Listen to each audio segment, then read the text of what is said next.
Hello, Luke here. I would just like to take a moment to disclose upfront that we sometimes talk about sensitive topics in our podcasts, and in fairness to our audience, we will try our best to put specific warnings in the descriptions of each episode. Now on with the show.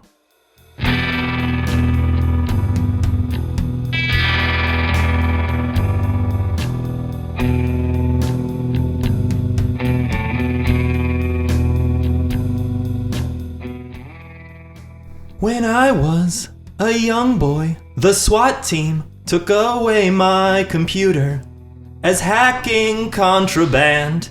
They said, son, till you grow up, you won't be allowed near a computer or touch-tone telephone. So I hack now, in secret, but Joey hacked a Gibson and stole a garbage file. So before they can frame you, let's band together to stop the hacker plague. And then, yeah, it's not really, yeah. I'm halfway there. Halfway there. What's the song? It's a very bad take on The Black Parade by My Chemical Romance. Okay. Yeah. All right, and welcome to the Nostalgia Killers podcast, where we revisit films from our youth to see if they still hold up or should be inserted into the great DVD player in the sky. I'm Luc Londe, joined once again, almost as always, by Chuck Starzenski. Hello, hello. And our very special guest, Oliver Graves. Hello, hi. Thank you so much for joining us, Oliver. Yeah. Oh, I'm happy to be here. And Oliver's pick for tonight was one of my favorites, Hackers. And then, since we've been copyright struck from YouTube so much, this is where we make up the trailer. All right. In a world where hacking is somehow exciting. Yeah, I'm a little boy, and I hacked 17,000 computers and completely shut down the 1507. 1507, that's right. Completely shut down the New York Stock Exchange and all this stuff. And it's like, all right, son, no computer till you're 18. Okay. Dun, dun, dun, dun, New York. Oh my God, Angelina Jolie. Hi. You're not a hacker. You're like a pretty lady. There's no way you could be a hacker. Want to have a hack off? Dun, dun, dun, dun, dun, dun, dun. And then the plague. Hey, I'm the guy from Short Circuit who did Brownface. I'm gonna come and get you with my evil hacking plans. Dun, dun, dun, dun, dun, dun, dun. This summer, Hackers. Except probably came out in the spring. It was. It was a September movie. Okay, there we go. That's where movies go to die. Exactly. September and January. Yep. You kind of get shoved out the door. Yeah. So I'll let you go first, Oliver. How's this nostalgically connected for you? I mean, should I talk about the first time I watched the movie? Like, anything you like, man. It's probably the best place to start is the start, I guess. That's where I start. So it's like I'm a 90s kid, and it's funny you talk about the trailer and like the whole court case when he's a little kid. It's like, I don't think I saw that part of the movie until maybe 3 years after I discovered the movie. Because you talk to most 90 kids, they're gonna be like, how does this movie start? And like, none of us remember how movies start because we would watch them on TV and they'd be playing for already 5, 10, 15 minutes, maybe even half an hour. Because it'd be 90 minutes of commercials, you'd watch it. So it's like, I definitely did not see the beginning of the movie the first few times I watched this movie. So I didn't know, like, the little boy. It's funny, like, Shawshank's another one. They both start with court cases. Completely missed the whole, like... Big 90s thing. Yeah, it's just... Don't get any of that. I know I probably jumped into the movie, like, after the pool stuff. Like, maybe a little bit after that. That's when I, like, first started watching it. I was young, living in a family with 2 siblings and mom and dad. And eventually, throughout the day, a lot of us, I can't remember if all of us, sat down and were watching this movie. So they all jumped in later than I did because I was the one, I want to watch whatever this is. And, then sister joins me, dad, mom's like, oh, okay. And we all just watched this whole thing start to finish. And it's funny because thinking back, you're talking like, what's look back at this movie? It actually is fairly family friendly. Yeah. Like, it is a high school movie, but it's not a raunchy movie. It's not mean spirited. It is actually has a lot of camaraderie, has a lot of fun with it, and has not necessarily like great messages, but it has some good messages for someone that might be 13 or getting into high school or something like that. So and it's a thing when I watched the movie, I enjoyed it, and then throughout the years, anytime it was on TV, I would put it on. Anytime, like, oh, that's the movie I'm putting on, Whatever isn't almost over, like if it was a movie I like better, like, well, even still, like, I'm gonna finish Hackers. Right on. Get to the end of it. So I've seen the ending of that movie dozens, if not 100 times.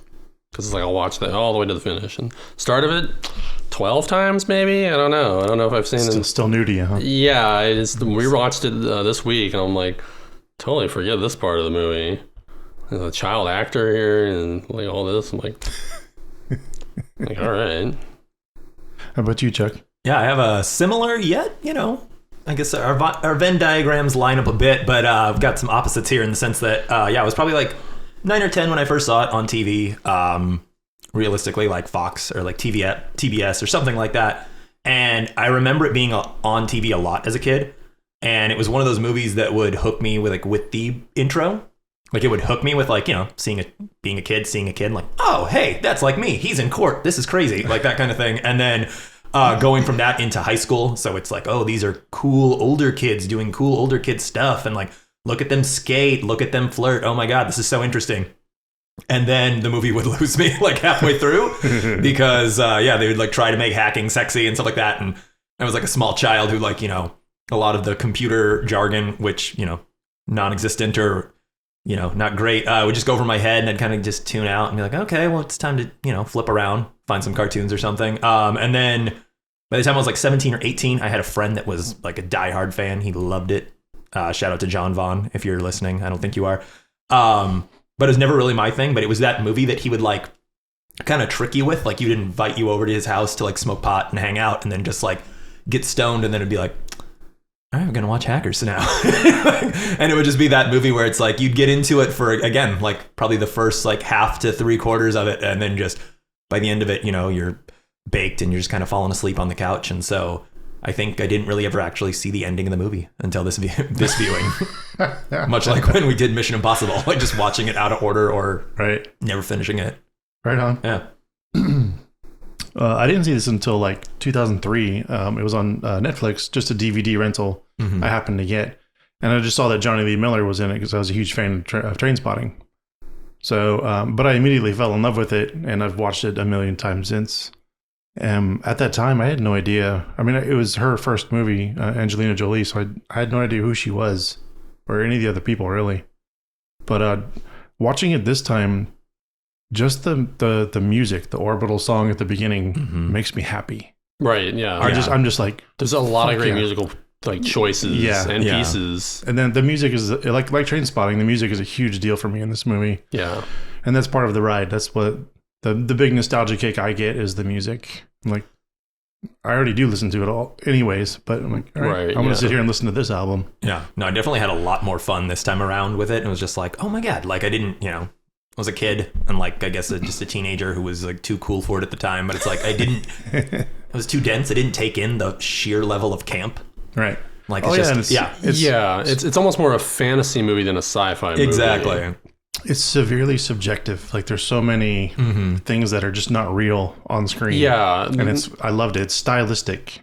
Like there's all these things in it that like they say, and it's like, okay, that's kind of accurate and real, but like that's not true. So and like they make fun of it in the movie, but it's like the movie also does it. That's the sort of irony of it, where he's he's making that call and like he's hacking, which is great. He gets the number. It's like that's the thing. I don't know if people realize. I don't know if this could be like young people or technology ignorant people like listening to this. The difference between the net and the web is the movie was made and like written based off of the net, which is a more secure system than the World Wide Web, which was blowing up at the time. So it's like it walks that line of just kind of like, well, we're not going to really highlight the difference. It's just we're going to do whatever.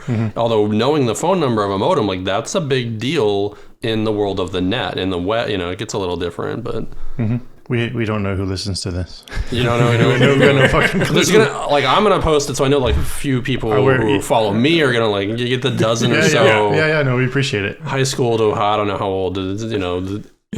People that know me from AGT and 60 plus crowd who also don't know what the internet is. So that's what I mean. Like there's this difference of like they're going to be too young or too old. They're not going to know what any of this stuff means. Yeah, and I think that's the attitude the movie took as well. When the audience isn't going to understand a lot of this, so we can also just JPEG or PNG files to the GIF, whatever.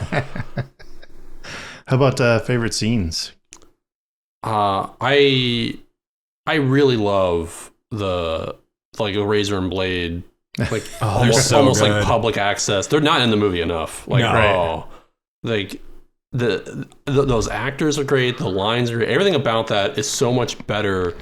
It's like these things happen on accident, I'm sure. Maybe not. Maybe someone in a casting place is like thinking about them for a long time and was like, this is perfect. Get the two of these two. They're going to be great. Because you think that they've been doing this for years. But it's just for this movie. No, I know. You definitely get that vibe that you're like, oh, is this somebody's local actual public access channel that, the producers stumbled upon and are like, oh, hey, let's throw that in there. That's semi-relevant. That's hip. Go for it. But no, I agree. They're amazing. And they have like the makeup and the outfits. There's so much thought that went into so many things that, or maybe, again, it could be no one thought of it. They just were like, well, this will work. They just pushed it along, but it's still just, there's more pieces in place than there like needed to be. But like, that's what fills the movie full of, this sort of different culture that they didn't really know about. I mean, how could you have known about high school hacker? Like that didn't exist in 1995. They invented it, but they invented something that was like plausible. It wasn't like Back to the Future 2 where they invented a completely implausible future. They kind of took from what was actually happening in the 90s, what high schoolers could be doing, and put those pieces in place, and ended up, really being, I don't know what word, cool or connecting to people and stuff. Yeah. There's one line I caught. There's a couple things. I caught the razor and blade are actually on a poster on the wall at the beginning of the film. So they actually they took photos and did they must have done that pre-work stuff. and Yeah, put it up on the wall. That's one thing.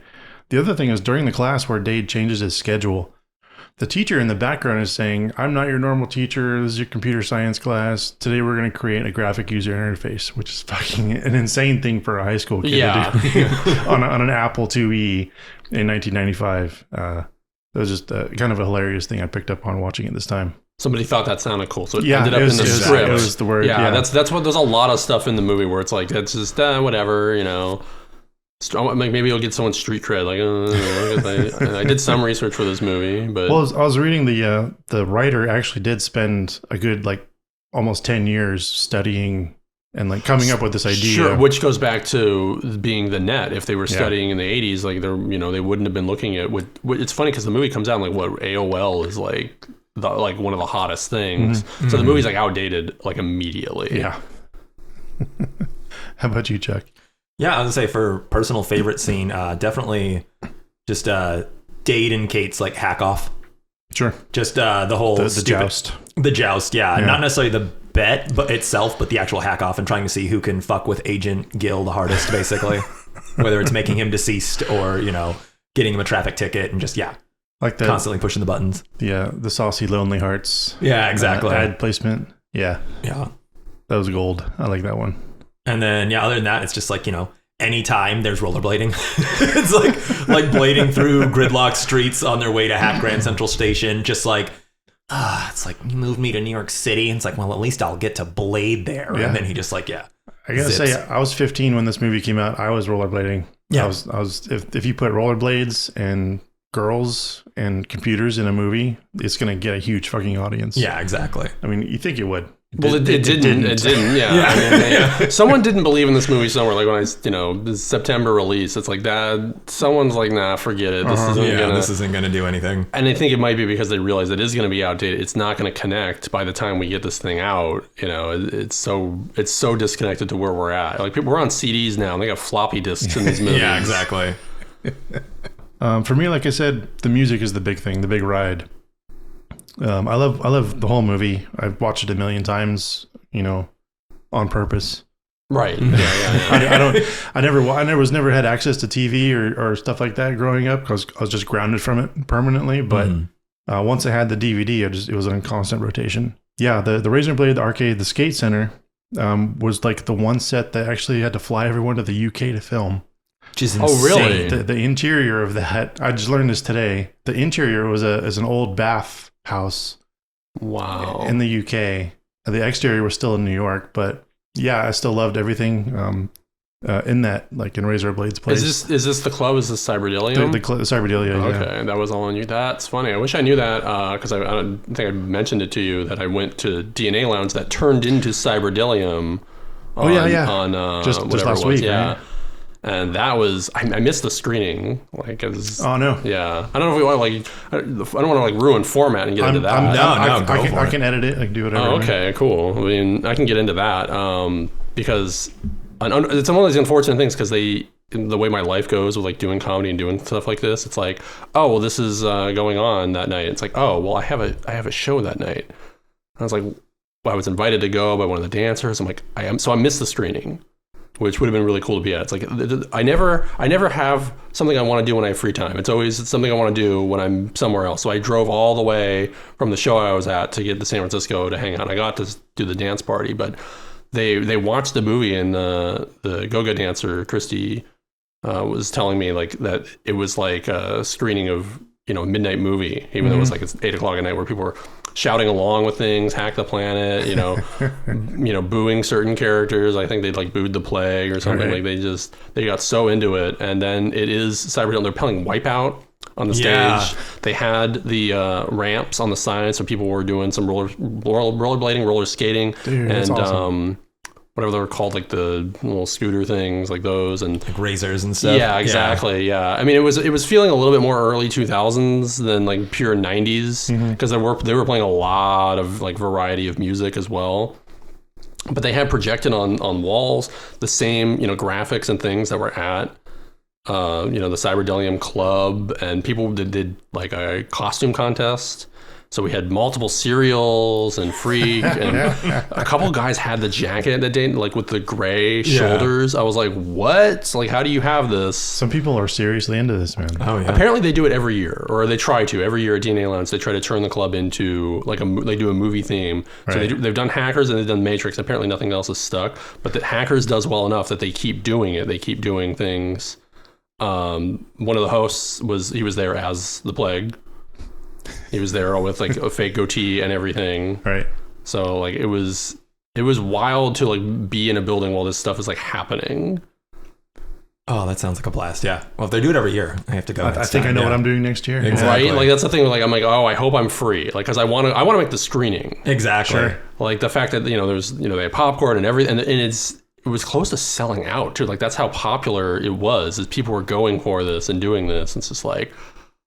You could just like get on the internet and like see this movie anytime you want. Like as per the nature of this movie, you don't have to like wait for a screen, But that's the thing about the community of the people that like this movie. I picture it taking on like a Rocky Horror or like The Room kind of level of animation with the crowd. Like everyone's throwing like off-brand Twizzlers at the screen when the Plague first comes on, and like everyone's just passing floppy disks between each other. I brought AOL CDs. I was like, I'm a little bit too ahead of the time now. Yeah.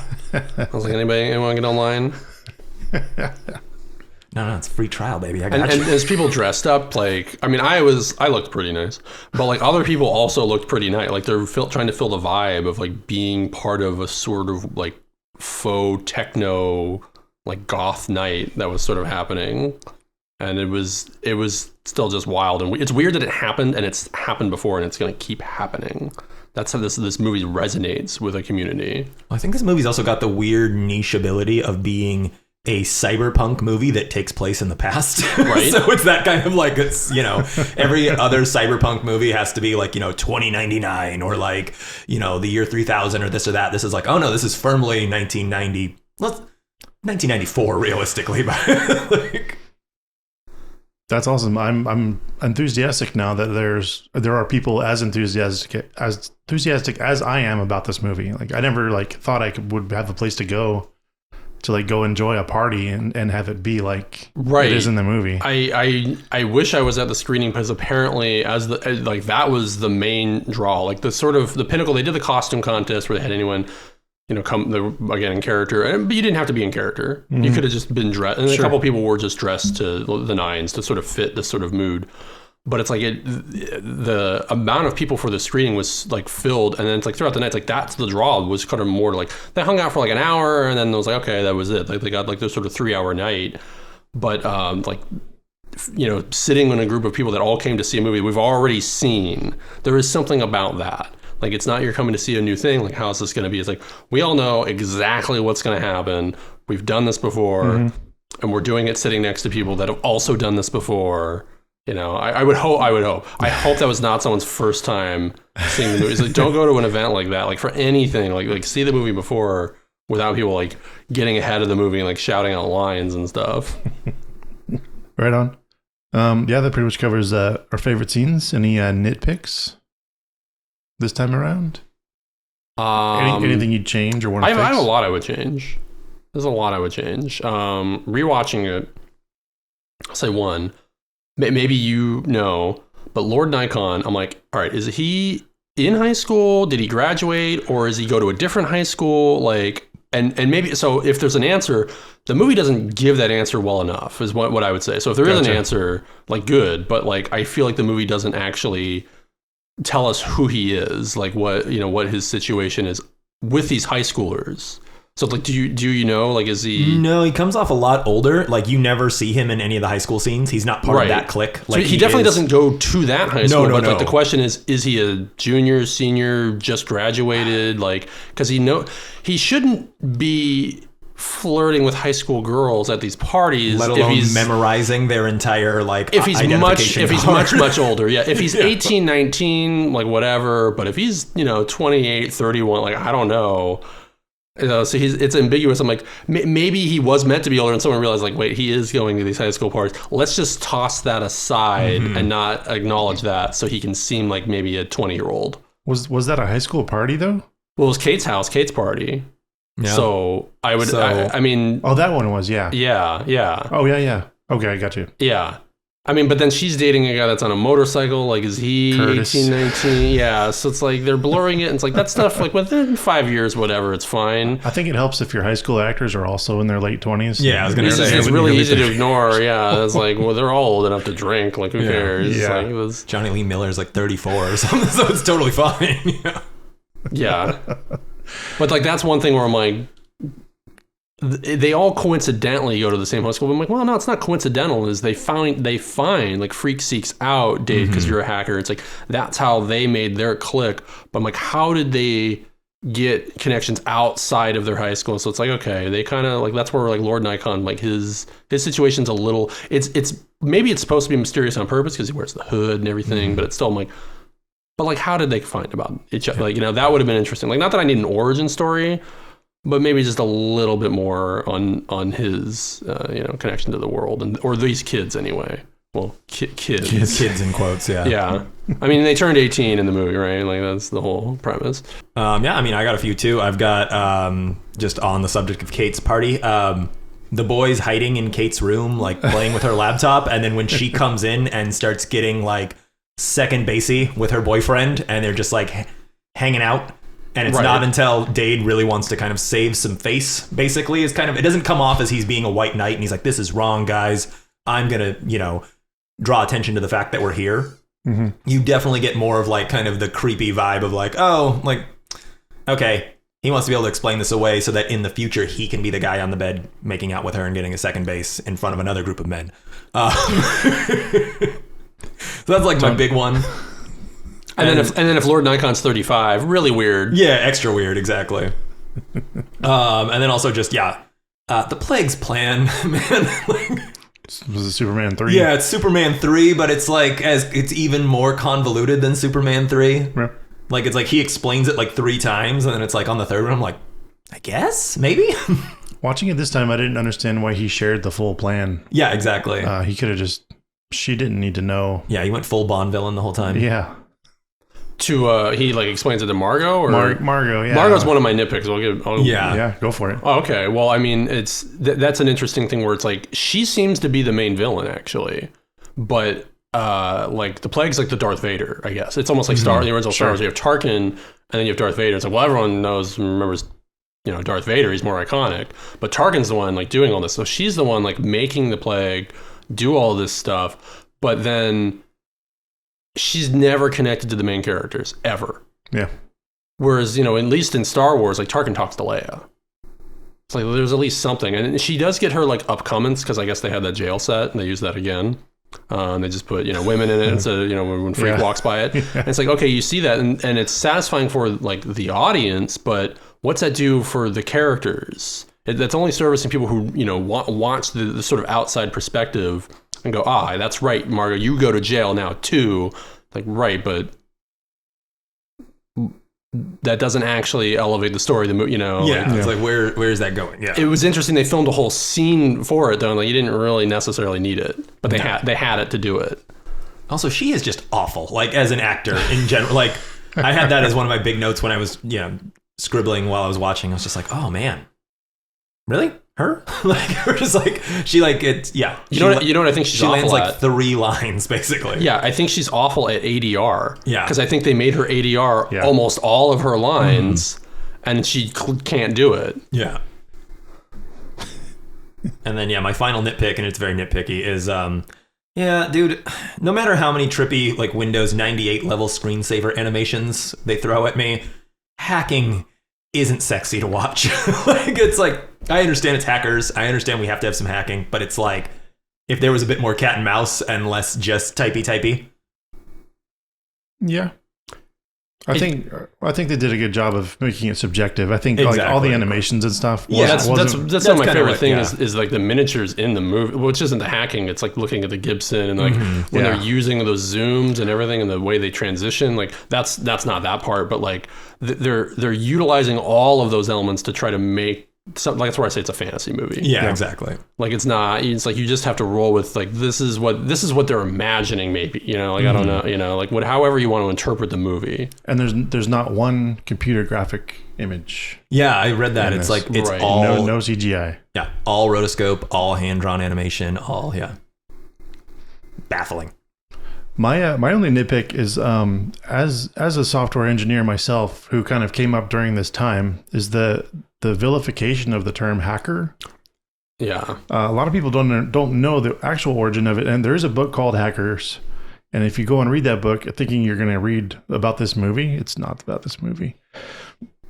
Hacking was started in the 50s and 60s at wasn't MIT because they weren't really around yet. But there were only like a few colleges that had actual larger computers that were card fed, like punch cards. Mm-hmm. And the term hacker came from people who were designing programs and then figuring out more eloquent ways to do it so they would be able to hack a chunk of that code out because it was time consuming. And that's where like a hacker was a good thing, a smart person. And then it just could turn into pirate and like. So it was almost like a reverse engineering term is what kind of, well, not reverse engineering. That's the wrong term.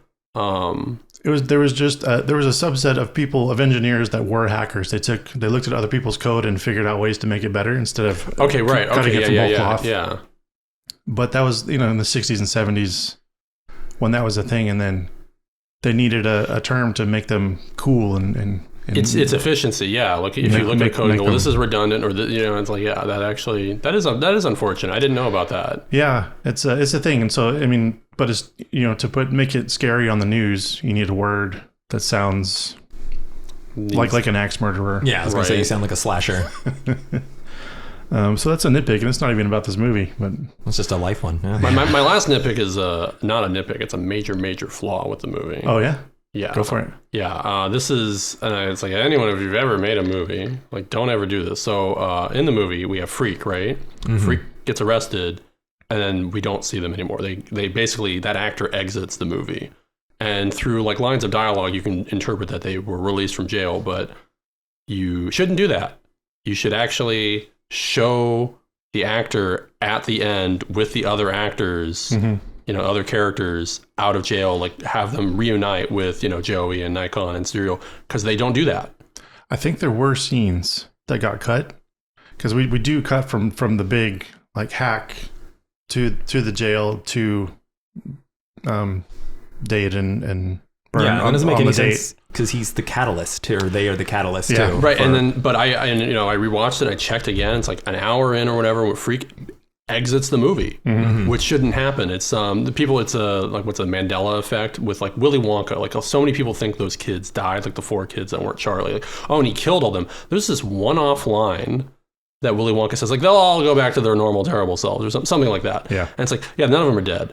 But so many people, like, you watch these things happen to them, and like, oh, this is horrible what happened to them. And this one little, and that's kind of, Hackers did like the same thing where it's like, oh, the boys, like we saved everybody. They thought I deserved a date. And it's like, well, you kind of can know and interpret it like that as Freak. His Freak felt that these, let these two people go on a date. You know, let's do this. But you don't actually, like, I wanted to see them, the four, Serial, Nikon, Joey, Freak, sit around like eating pizza or French fries. Like, go have fun on your date, you two. Like, and let show them, how like the day was saved and they're enjoying themselves. And that's completely absent from, like, there's no closure on that at all. I can see that. Yeah. So it's not like, that's not a nitpick. Like, that's the thing I really am frustrated with the movie for. Onto our rainy day pairing. So what would you double feature this movie with? To get a 90s vibe, I would probably do this one first, as I would go very, very West Coast, and you do Clueless, and that gives you a lot of music, and then that's also giving you a female perspective on high school, but also it's a Beverly Hills, whatever, LA perspective, and then Hackers later. I would not go Hackers Clueless. Right on.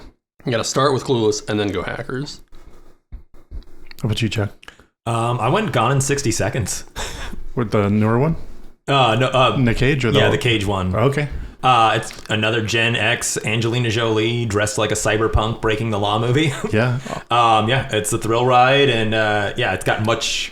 We watched the trailer right before we started shooting, and it's Gone in 60 Seconds is the energy of the trailer in an actual movie. So it's just like, I would go with that. Yeah. I would admit that's a guilty pleasure of mine. I watch that from time to time.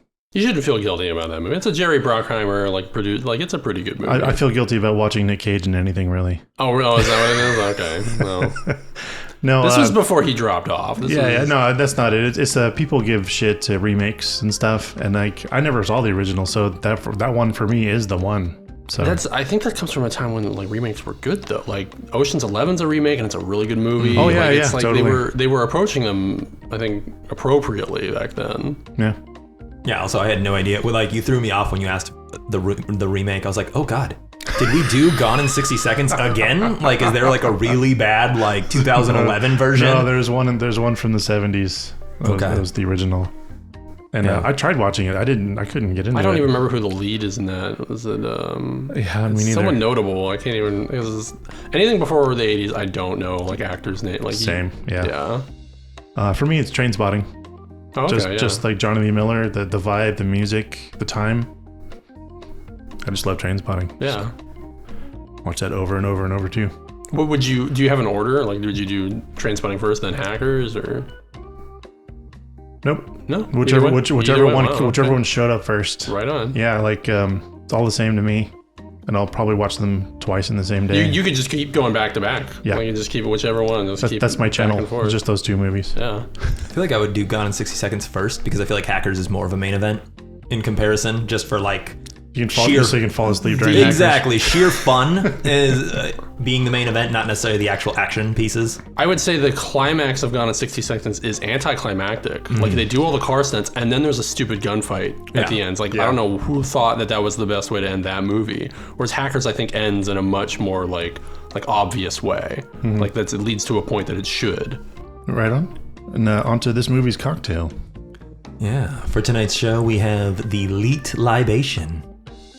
We've got an ounce of bourbon, half an ounce of Ramazotti, half an ounce of fresh lemon, an ounce and a half of cola syrup, which is cinnamon, vanilla, almond, orange, lemon extract, a little sugar. You taste it and you realize, fuck, that's not even close. So you put a little Coca-Cola in it as well. Shake and top with tonic, and sip away as you hack a Gibson. Right on. It's great. And now we'll go into our first ad break. Ad break!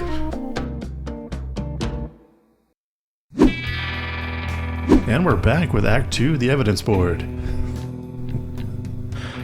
This movie was released 15th September 95. It cost estimated $20 million, made $7 million.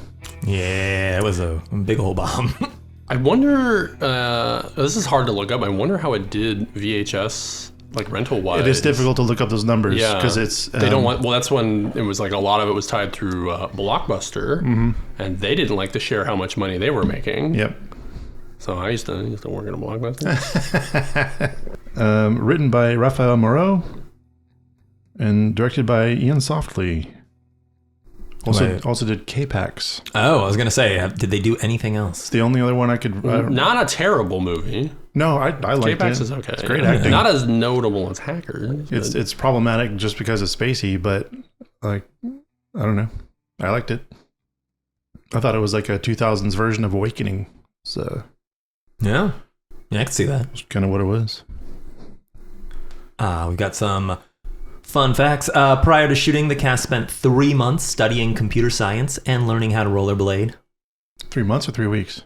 I read 3 months. Jesus. Yeah.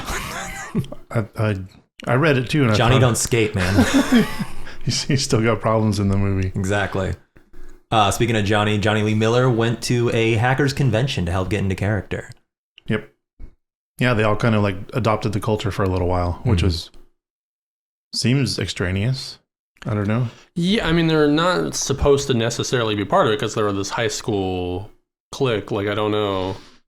I mean, it's fine that they did it, I guess. Yeah, like, and I'm not sure how much you could absorb from hanging around a bunch of people who are just into computer stuff. Yeah. Yeah. So it's a odd method, but yeah, I won't knock it. It worked, I think. Speaking of Johnny once again, Johnny and Angelina actually got married directly after filming Wrapped. Holy shit, I didn't know that. Yeah. They were married for about 4 years. They divorced in 99. Oh.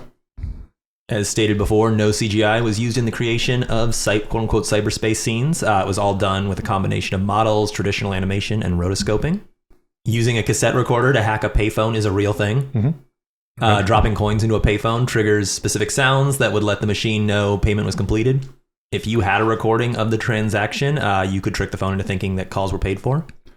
Well, the idiots, when they made the phones, they made the sound come out the earpiece. Mm-hmm. Like when you it was like the dumbest thing ever, and you can get away with it for so long. But I think around the time this movie came out, they started digitizing all of their systems, and it was no longer a feasible hack. I know me and my friends did it once. Like, we found a payphone that still did it that way, and Sure. we attempted it, and it's funny because we didn't get it to work. I know when we were doing it, we didn't get it to work every time. Yeah. Like, we just sat there and we're like, we're going to try to do this, and we got it to work once. Yeah, they were. I mean, the phone companies were adjusting their equipment in their own buildings too, not just the phones, to be digital rather than sound based. Which is, God, how long? It was 50-something years. It was based on that. It's amazing. Why wouldn't you be a hacker if Exactly, you can get away with right? shit that easily? You know, a quarter on you, or you need that quarter? You need some ice cream later. You need those quarters.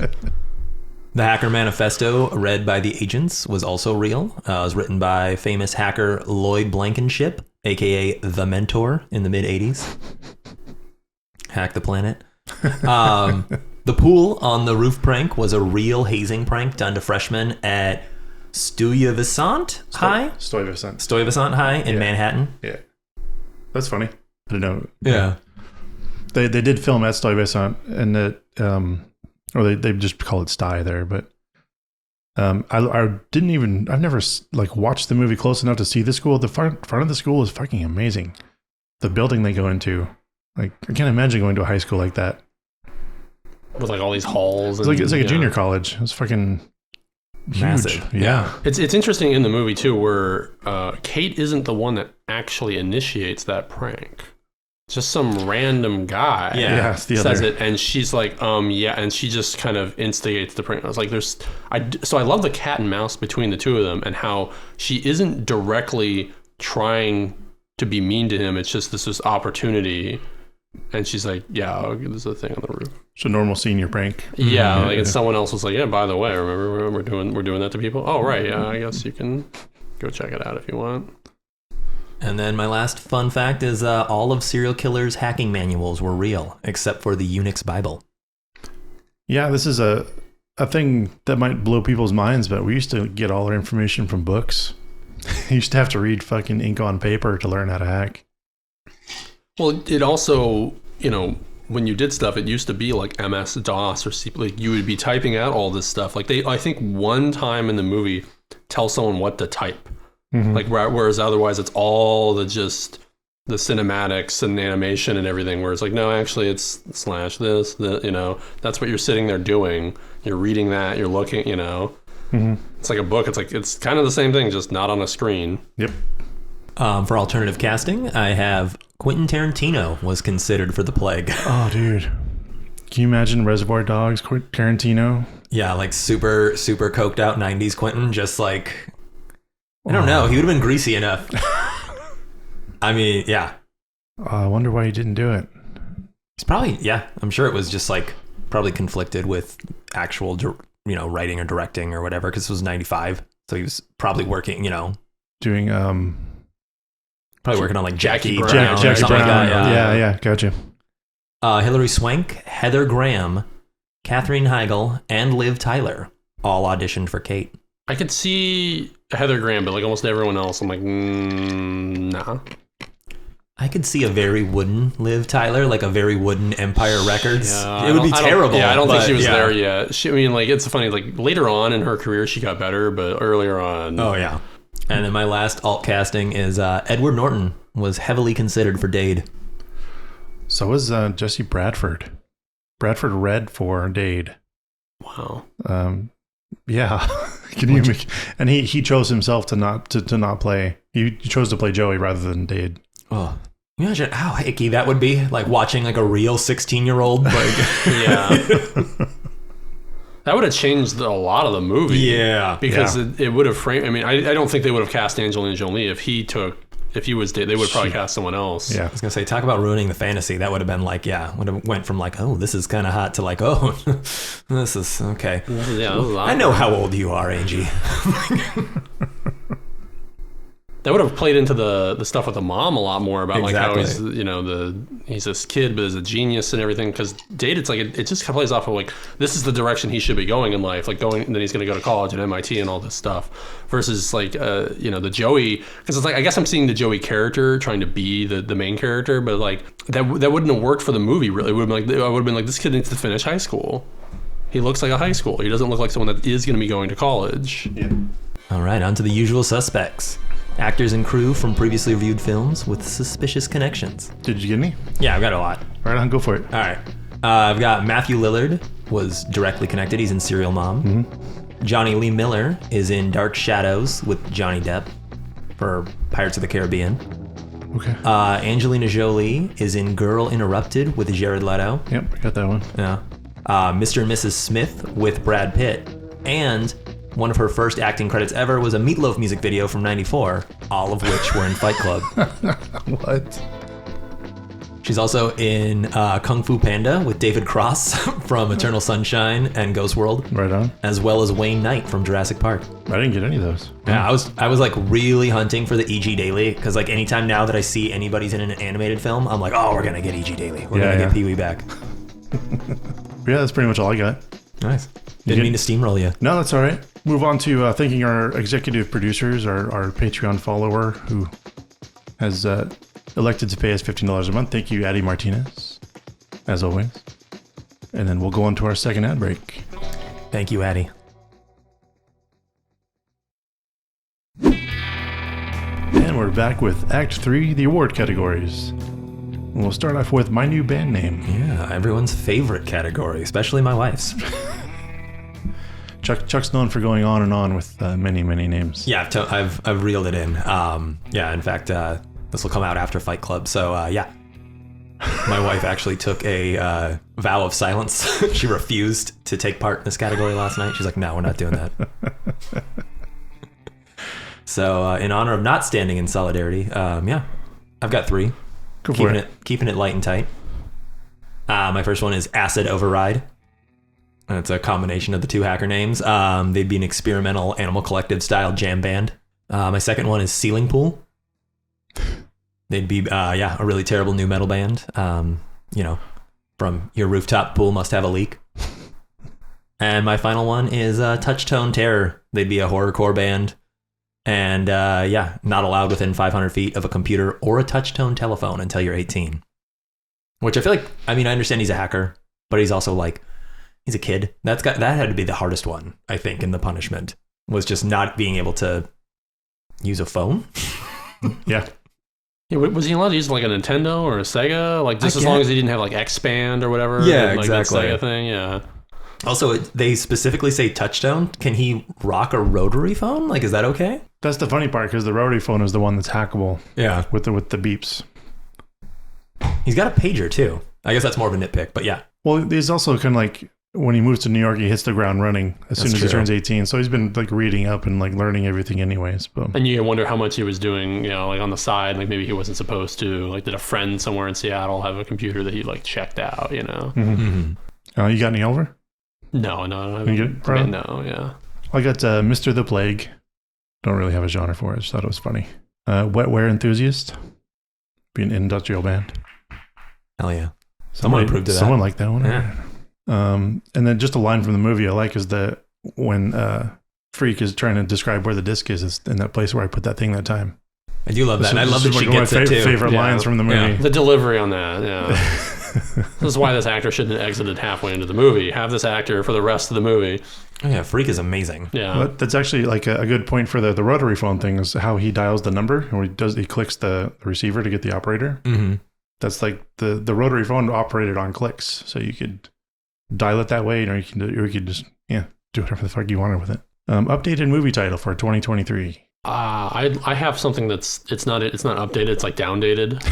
Yes. Because I was thinking about like Philip K. Dick, how like all his title, like do androids dream of electric sheep, or we can what's Total Recall? We can remember it for you wholesale. Is that Total Recall? I think so. Yeah. Yeah. Like, well, can we get like a Philip K. Dick hackers title where it's like on a computer you can be anyone you want, something like that.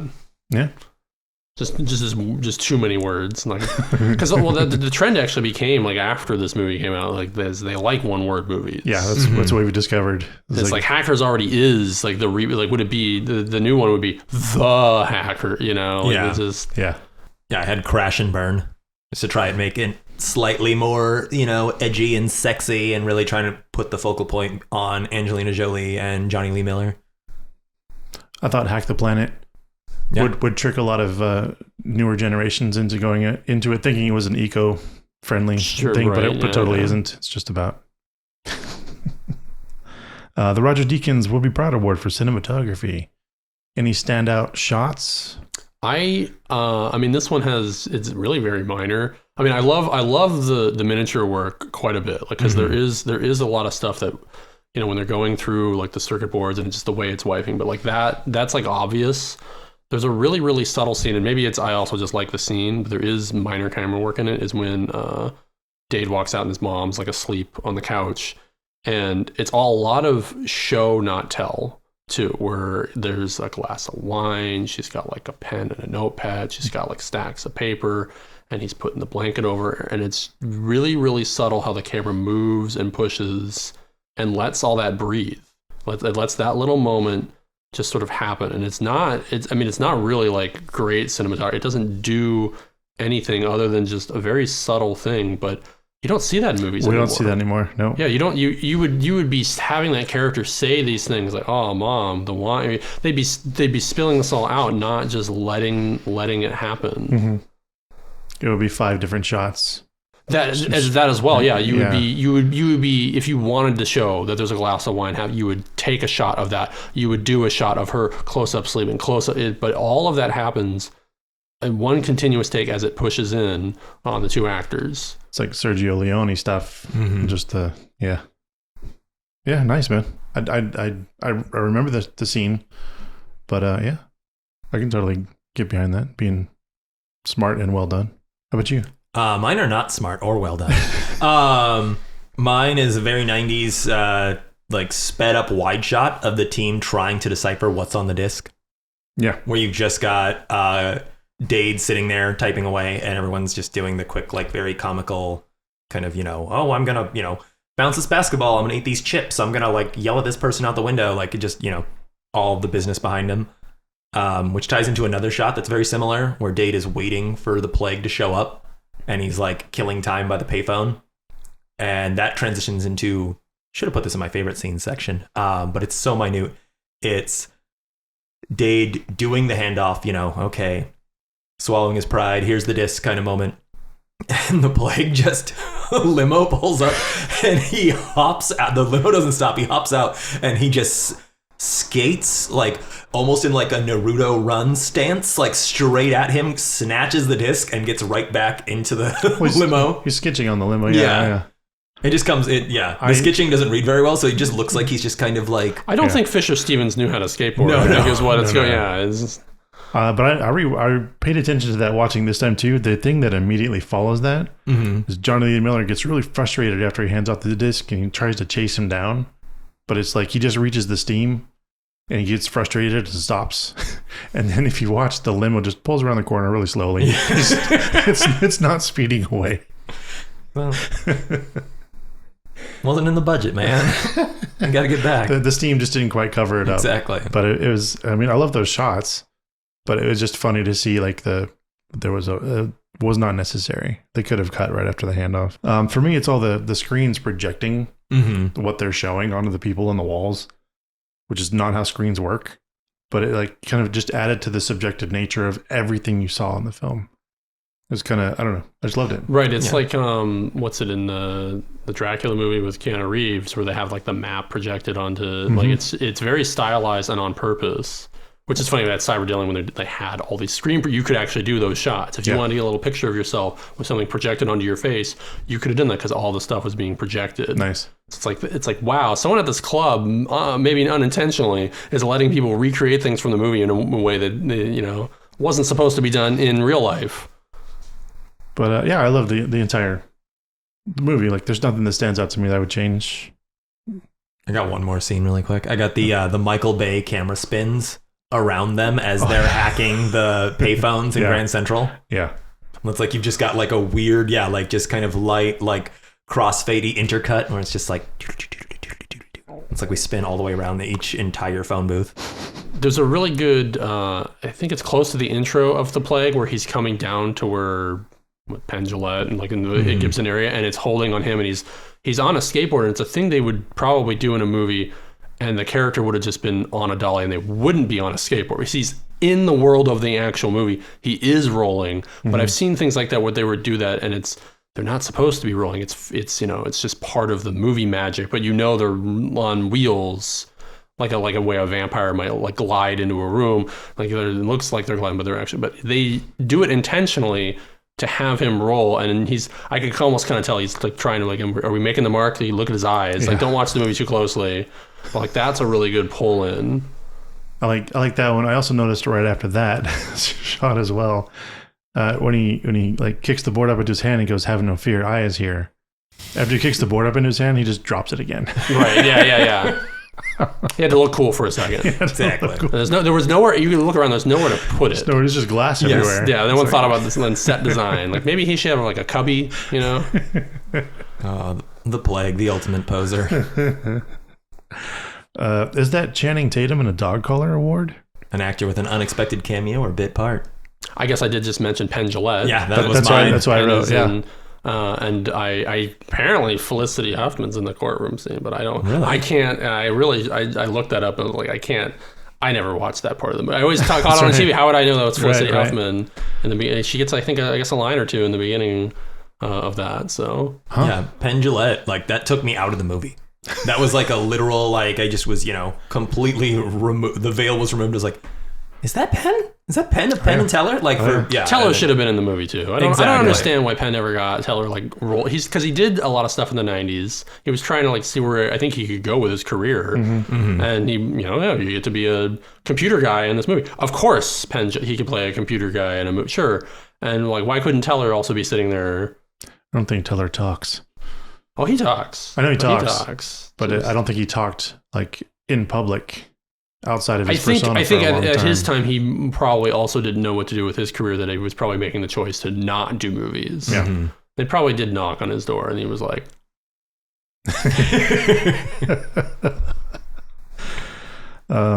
Yeah, I mean, the only other thing I remember Penn Jillette from is Fear and Loathing in Las Vegas. He's not a carnival barker. He's selling something, like just in an off scene, like just got a bit part. It's a sailboat award. What are them? Was it a hidden message? I don't know. Doesn't have to be completely hidden, but yeah, like big themes or messages that the director's trying to convey. I just wrote Hack the Planet. Yeah. Mine was the optimistic, ideal outlook of what the internet was supposed to be. Like computers, bringing people together on an even playing field from all walks of life. Because you have like the scene where, hackers of the world literally unite. Like they have, you've got hackers in Japan, you've got hackers in Sweden, like all coming together to try and stop the plague at the end there. I can see that, but looking at the hardware they were using, if you had any of that stuff, you were fucking rich. Yeah. Back in the 90s. Right. Laptops. That's sort of the unfortunate, because I think the movie tries to have camaraderie be a theme, but it's like you have to afford it. Yeah, it's expensive. It was super expensive to have anything that was portable back then. There's just no way. It's like they're at like a cafe and stuff. Like they're in all these places, not like at a desktop. Because I think one of the big themes of the movie is camaraderie, is community.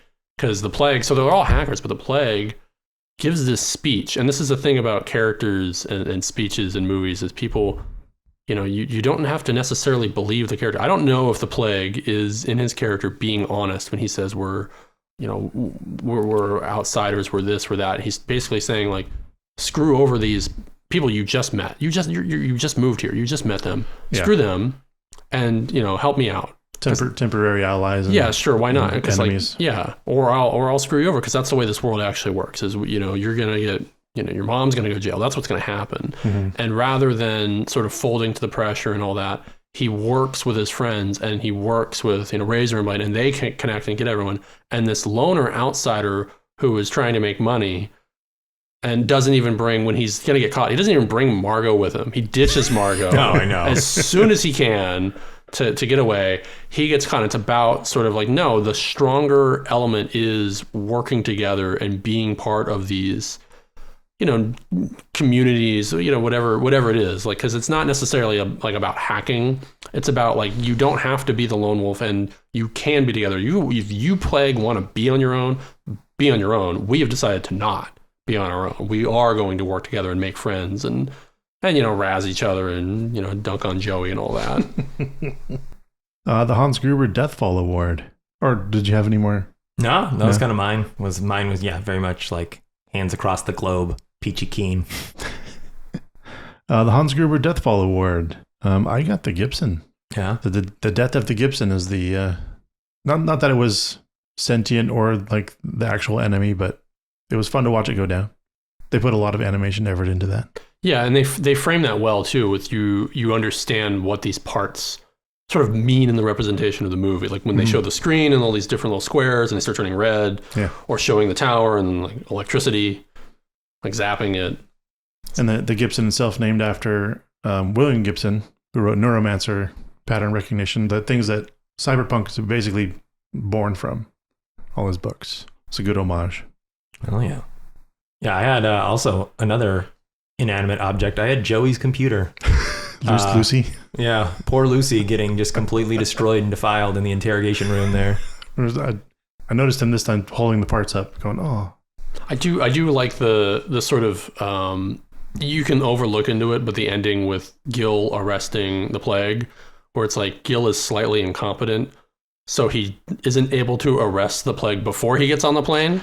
That stood out to me too. Yeah, then he has to have a 14-hour flight in handcuffs. So it's like, but I'm like, why wouldn't? I was like, because it's Gil. That's why. Yeah. Gil was like, just get us on the plane. Maybe he's on this plane.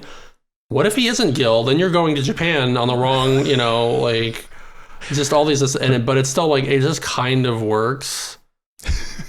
No, I love that arresting scene too, because he's in his goofy ass Sigmund Freud style disguise. Which I think there might have been more of that, because there's one quick thing where he's like, I was impersonating an Alabama state trooper. It's like, he seems to be like somebody who does that kind of thing, which is the real like infiltration. And I had a friend a while back message me like, can you help me like hack into my, this guy she's dating like Instagram account? And just immediately I'm like getting these messages. I'm like, so when this goes to court, I just want to say right now, exhibit...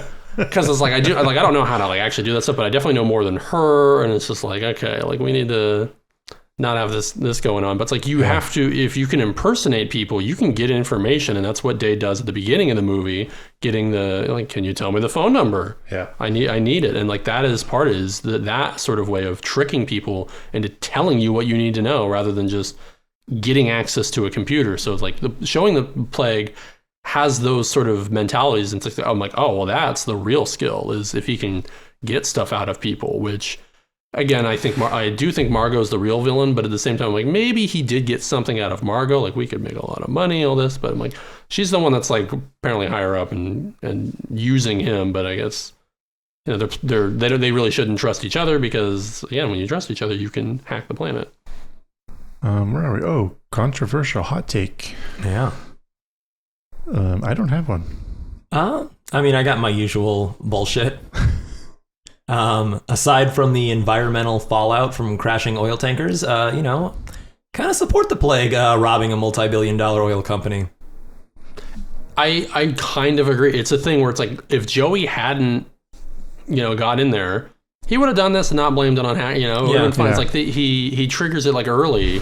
That's what he's talking. You know, it's like, oh, I'm going to pit it on these hackers because like our plan was going fine.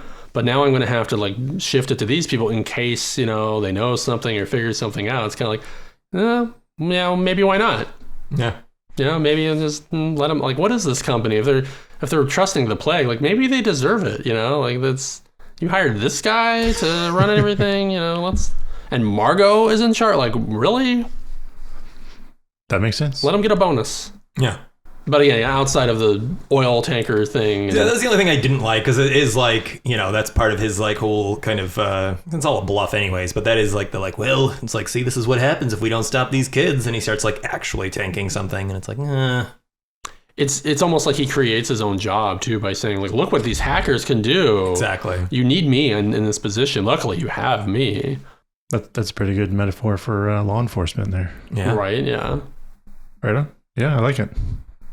You got anything, Oliver, other than that? I don't know if I mean, I guess my almost feels like my hot take is I like the movie. You know? I was going to say, I genuinely really appreciate what it does for like subcultures, and like that's why it's like you know, when you asked me to be here, like I don't know if you're allowed to talk too much like shop like of how you create and do all this, but like you send me whatever you want. People are watching this list of like, these are movies where we would like to talk about, and man, I'm gonna have to like dial back, because like immediately when I saw like hackers and a couple other things, I thought like, oh, do you have Short Circuit 2?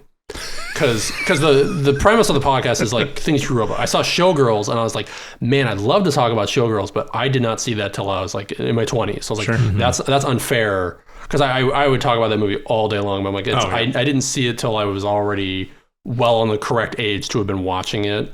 So it's like, okay, I'll look, but it'll be totally fine. We have initiation episodes where one guest has never seen the movie, so okay. We're just here to talk about it. If one person has nostalgia for it, that's enough. I mean, it's like, I think the intro I said like I grew up with it, and then it became really part of my life after that. But like, how do I get back to the?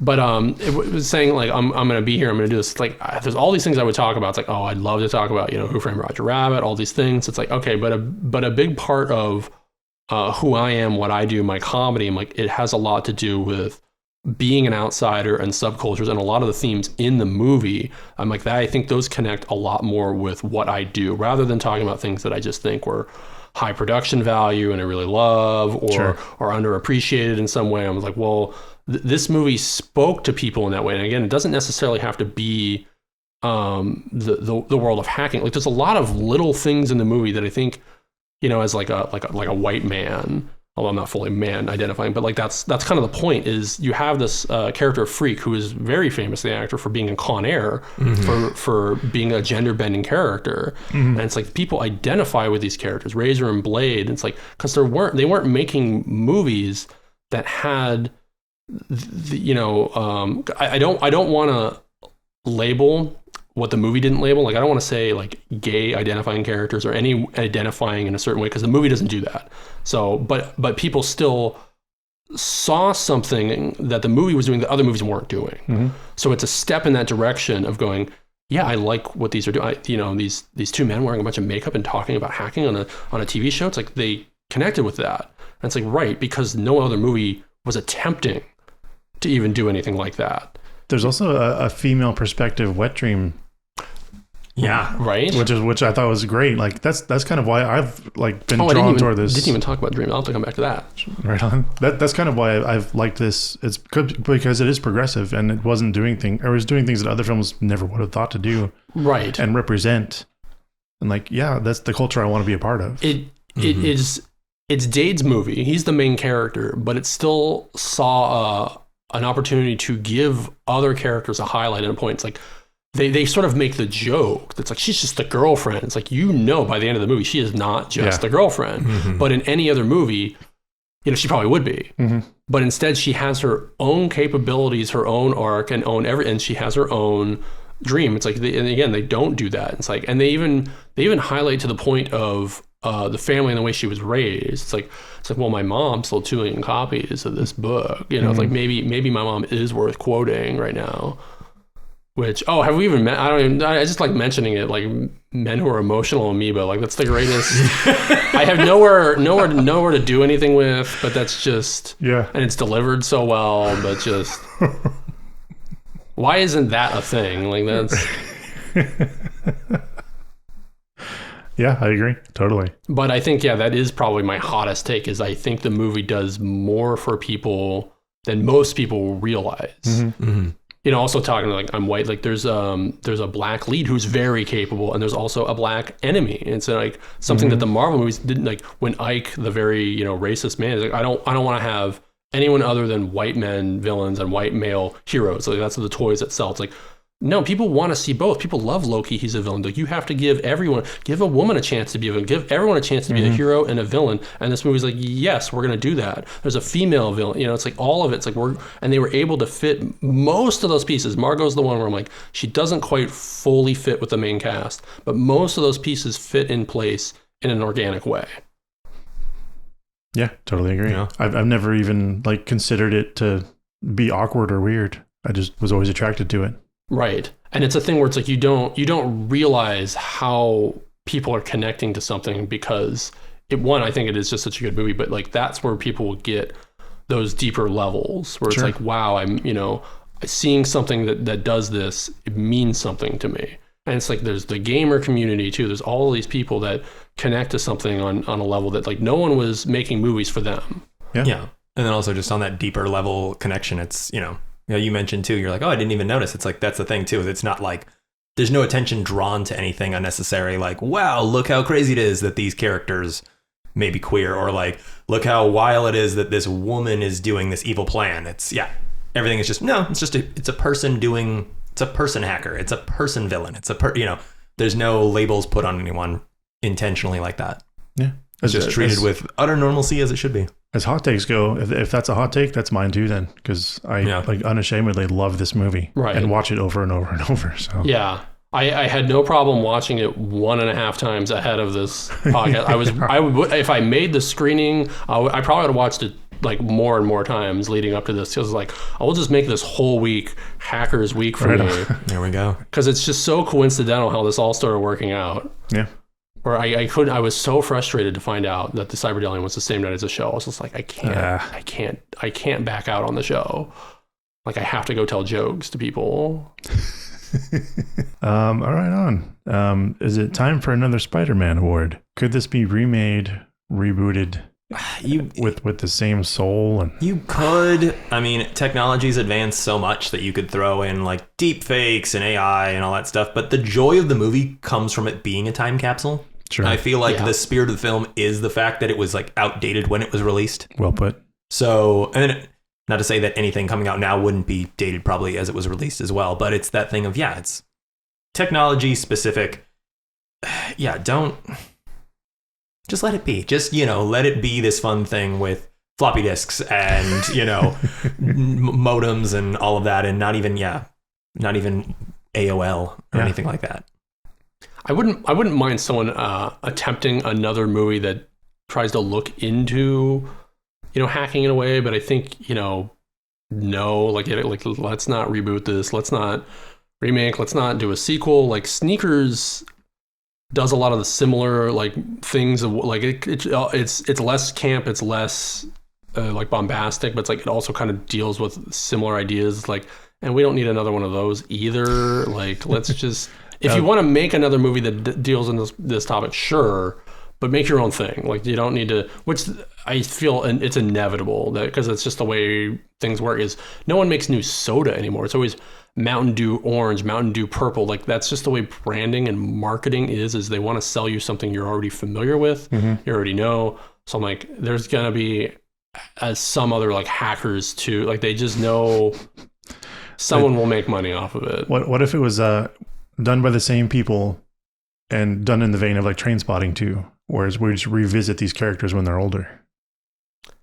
I mean, that's a maybe, because the same people who did, Bill and Ted, they came back and revisited the third one, and it's like a lot of it is in the same spirit. And who's the Child's Play? Chucky. He writes all those movies. It's the same. So that's why the tone of those has been fairly consistent. But at the same time, I don't know, because a lot of movies are made by accident. Like, all these parts and pieces get pulled into place, like the schedule, the budget, and this and that. Where can we do? What can we do? Who's going to build it? Who can we hire? To try to purposefully do another one, I'm like, that's when the 90s was that time where things got pulled into place, and that became the art. Yeah. We used gold and blue and this actor and this because that's what we had. Not like we sat there and thought it should be that way. At least as far as the 90s goes, less movies were driven by just overarching corporate tie-ins.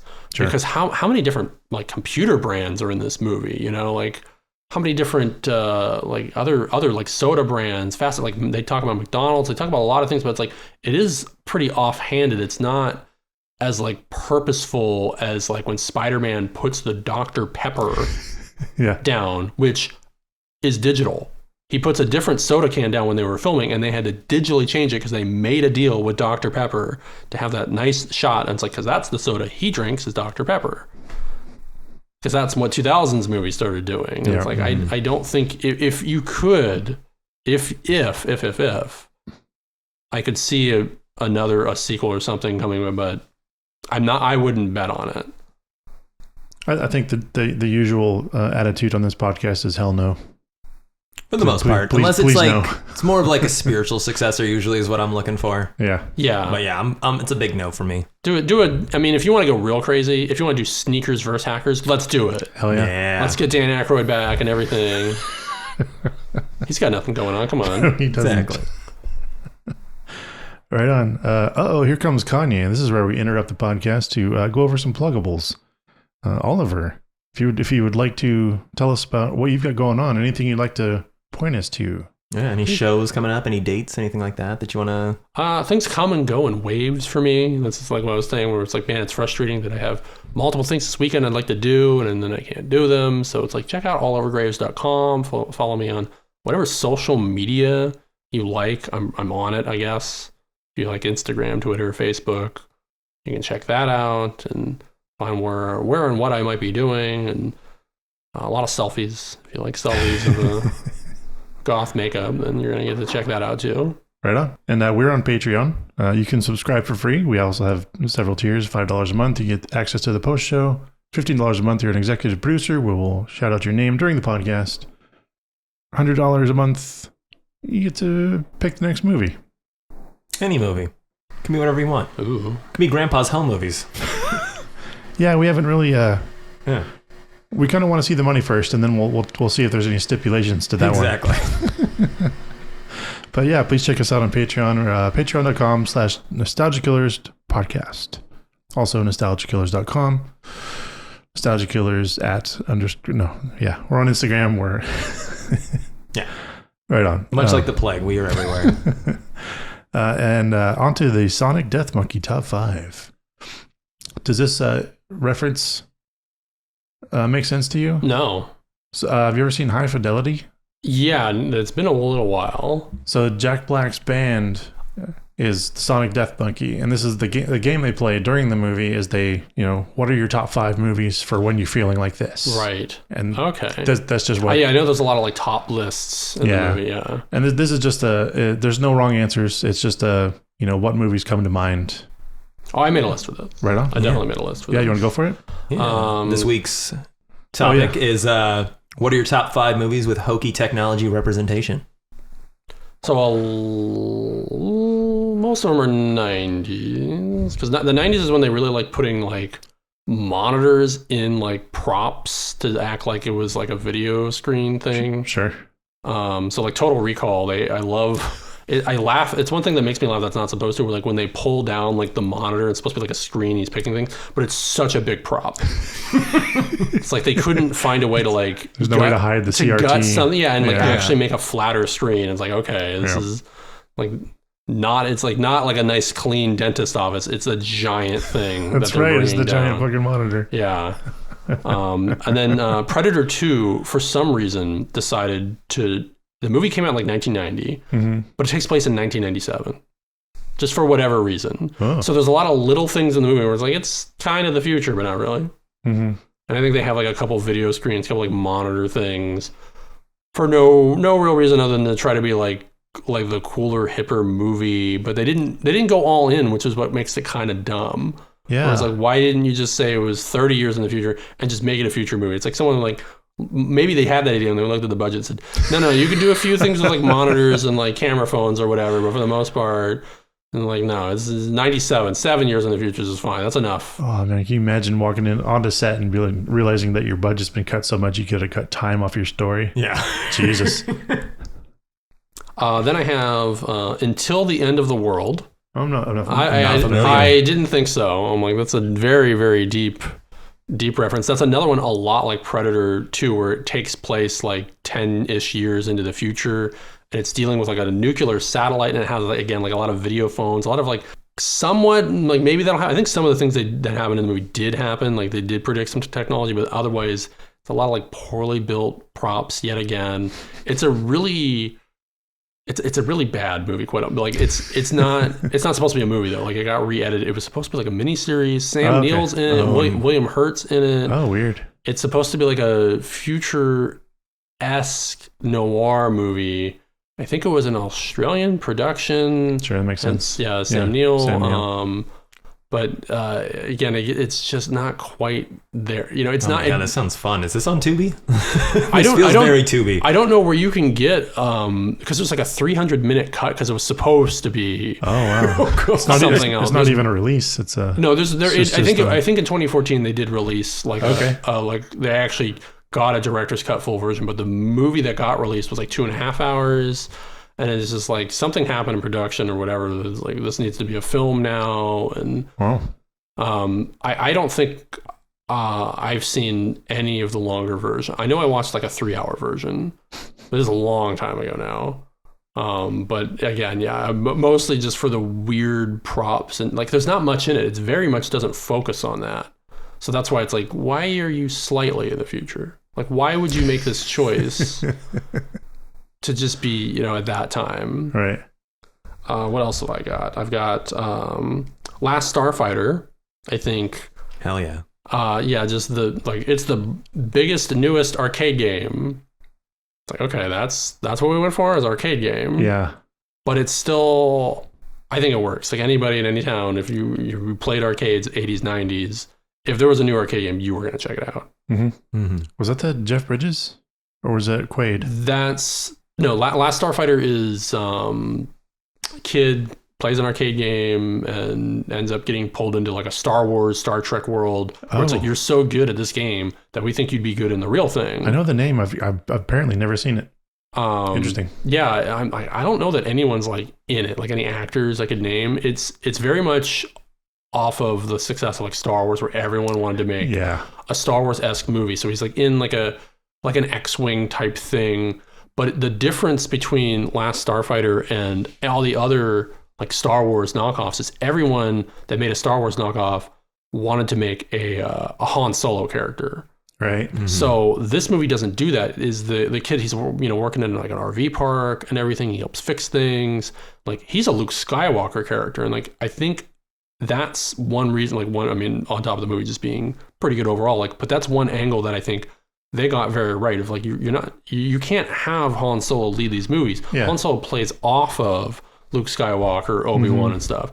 So to lean into a really good spirited, I'm going to help out and do the right thing and help my family kind of character, that's what made the movie work so much more. Like it helped frame against this all the makeup and alien stuff and the war that was going on and all that. But it starts with an arcade game. It starts with popping a quarter in, and he was really good at shooting down whatever aliens. Right on. Hell yeah.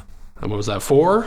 5, I mean, I have to mention this. So that's one reason why it's on this list. And it was mentioned earlier, but Short Circuit 2, which if he was on your list, that would have been the one I picked for sure. Because I watched Short Circuit 2 a lot. And that's another thing I haven't talked about with this movie is I watched a lot of Fisher Stevens when I was growing up. But Short Circuit 2, I really love. And it's an AI. It's a robot. Yeah. But it's really a puppet.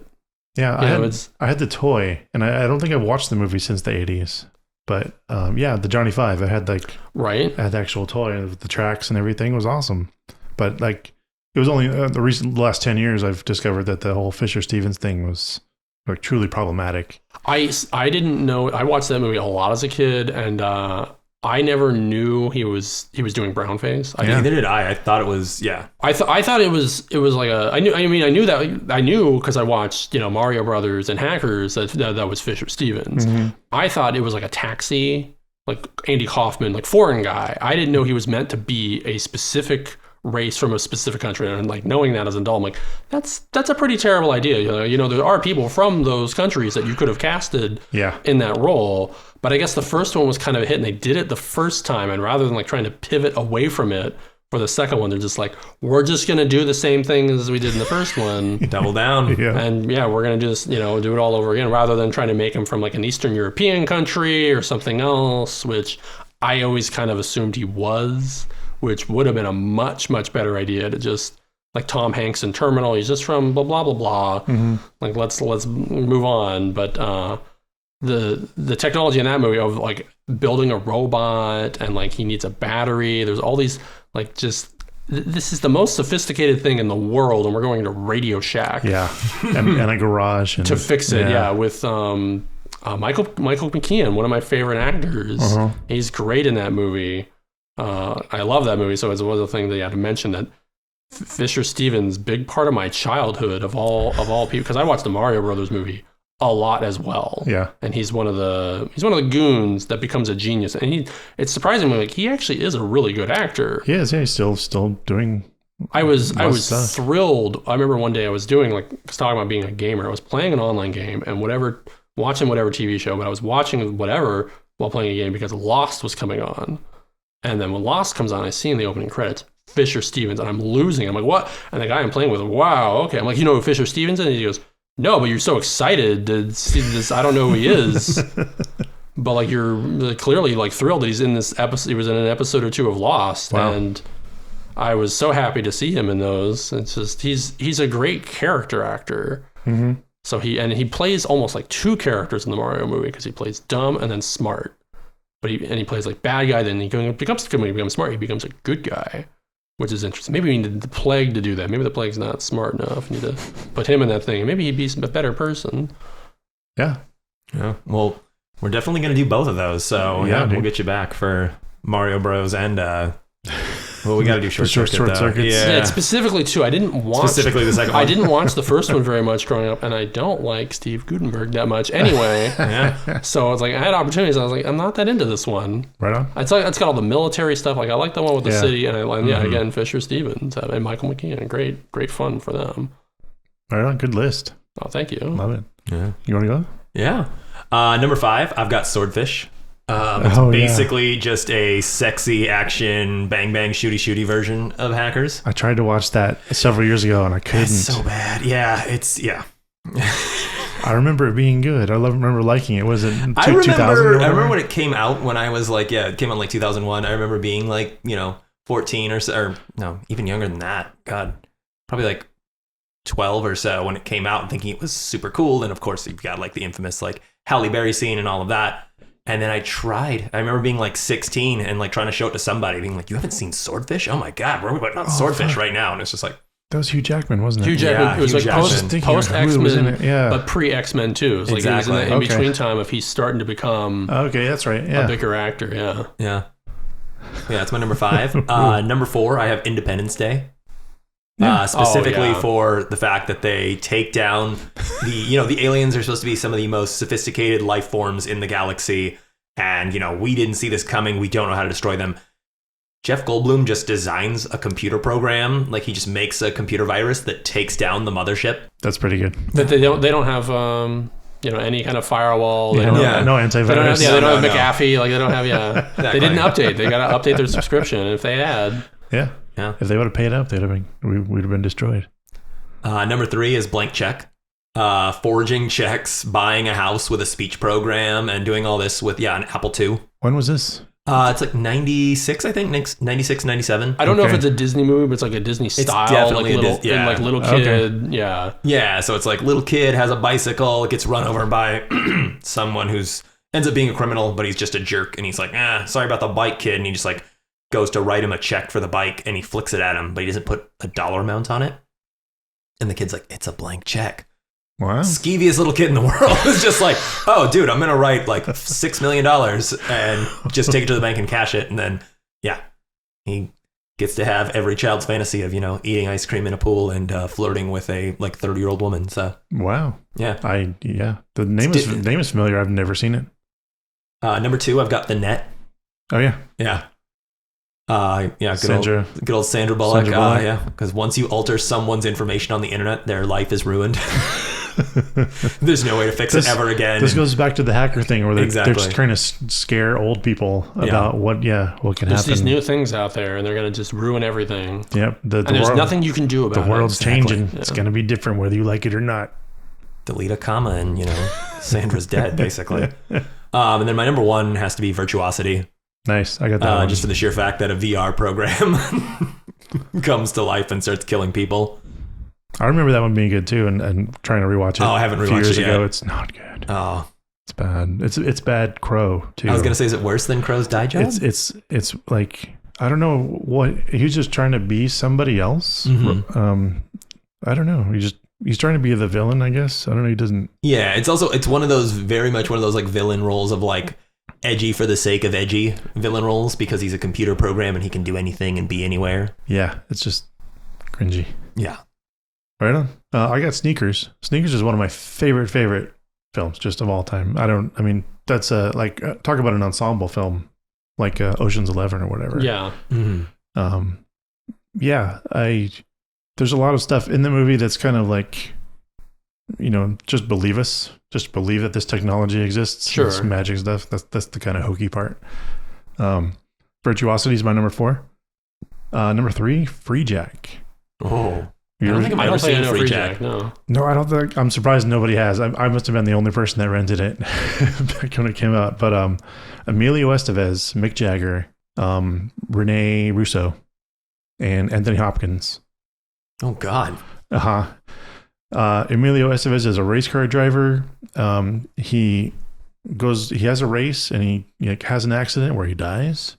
But in the future, there's this thing where they can pull your soul out of the past and like reinsert. It's like a rejuvenation Mhm. thing. So they like pulled Emilio out, but there was a problem. So he escapes and he's a free jack. So he's like running around trying to find answers in the future and stuff. And it's like really hokey, like really.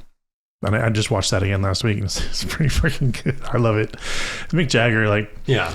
he's the disappointed dad the entire movie. He's just like, there's no threat to him anymore. He just walks around going, yeah. Number 2, Johnny Mnemonic. Ooh. I watched, I haven't seen it in years. I watched, like, we were on vacation. We were in Spain. And yeah, it was playing on a TV in Spanish. And it was just like the final act. So I got to watch, the final act of Johnny Mnemonic in Spanish. And it was incredible, to say the least. Highly improved. Was that a real dolphin in that movie, or was that a prop? No, it was a prop. The whole thing was. Why couldn't they use that on Star Trek for the cetacean ops that I always hear about? They got dolphins on that ship somewhere. And then my number 1, which I think was in 1990, but Lawnmower Man. Yeah, that's definitely 1990. Really bad. Awful. Aged the worst, I think. I remember I was 10 years old when it came out, and I thought this was the shit. This is so cool. Yeah, that's my number 1, like the most hokey technology It's just there's no winning. The story isn't good. Yeah, I tried to go for movies that I at least like kind of liked, because I saw Lawnmower Man was the first thing that came to mind, and I was like, no. Yeah, I think I mentioned almost everything I like to a degree. Yeah. Right on. Who do we think won Hackers? Who was the best performance? The best performance? Best performance. Who do you think came out on your favorite? Who was? Who was your favorite? I mean, it's hard not to pick Fisher Stevens. Yeah, but I don't know if he wins per se. I mean, I love like the miniature work is so good. Like that's that's the stuff that sticks out so much. That's like almost where I want to say that's who wins. Whoever was doing all that. Yeah, I would agree with that. Yeah, I had Matthew Lillard as serial killer. So did I. He's just having so much goddamn fun. I watched an interview he did. Did you see that? No, I didn't watch the interview. He did like a 2-minute interview where he talked about that was his first movie role, and he didn't know what he was doing, and he watches it and he cringes, but the thing he knew to do in order to be memorable and give energy was just go over the top in every fucking scene. Yeah, he chews it up. Yeah. I also love his outfit. He has my personal favorite outfit. Yeah. I love he's got like the little like kind of like skinny puppy new metal like braid-esque like sort of things going on, and like the first scene you see him in with the little John Lennon glasses that are smaller than John Lennon glasses, where it's like the lenses just barely cover each pupil. So good. On to the verdict. As in a matter of rewatchability, we choose whether we let a movie live, continue to monitor, maybe we'll watch it again, or we just straight out kill it and never watch it again. I'm going to let it live. I'm going to watch this again probably next week. Yeah, this is a long live for me. This was a very, very pleasant surprise in the sense that like I remember as a kid just kind of finding it, some of it fun, but for the most part just kind of boring. And then, yeah, just as a 30-year-old man just being like, oh, yeah. The camp is there. It's so goddamn fun. Yeah. And just like, yeah, as I said, like this movie is a perfect time capsule, or an imperfect perfect time capsule of 95. And so it's just, yeah, you ever want to see what it was like, if you want to revisit, pseudo, the kind of cringy 90s just aesthetic of it all. Yeah. It's so beautiful. Yeah, I'm the same. I will constantly rewatch this movie. Right on. It's, I was so happy when you picked it. Yeah. Oh, really? I was like, there have been a few movies we've done where I've either not seen or just not cared for, but yeah, Hackers for sure. Anytime, I mean, I don't really watch TV anymore, so it's like now I gotta like go out of my way to like rewatch things, which is still fine, but it's like I know I'm gonna always want to rewatch, which if I can get to one of those screenings with a bunch of people, I would definitely do that. Yeah, that sounds awesome. Yeah, it's funny. It's like that's for me, for myself personally. Like other people, like if someone hasn't seen it, like I don't know that I would introduce them to it. Is the thing. Where it's like maybe you shouldn't watch. Unless you grew up anywhere around that time. Like I don't know if you would like get it. I'd agree with that whole like all the way. Like you have to go into it kind of being ready for it to be its own thing. It's its own world. Mm-hmm. It is not the real world. So it's like, other than that, though, like I would hope other people could still watch it and rewatch it and over, because there's so much in it. Yeah, you won't get everything in it in the first watch. No. Like, you're gonna have to watch it again and again. Right on. Very cool. Well, if you're still listening, thank you very much for listening up to now. I have been Luc Londe. I have been Chuck Starzenski. I'm Oliver Graves. And we have been the Nostalgia Killers. Bang bang.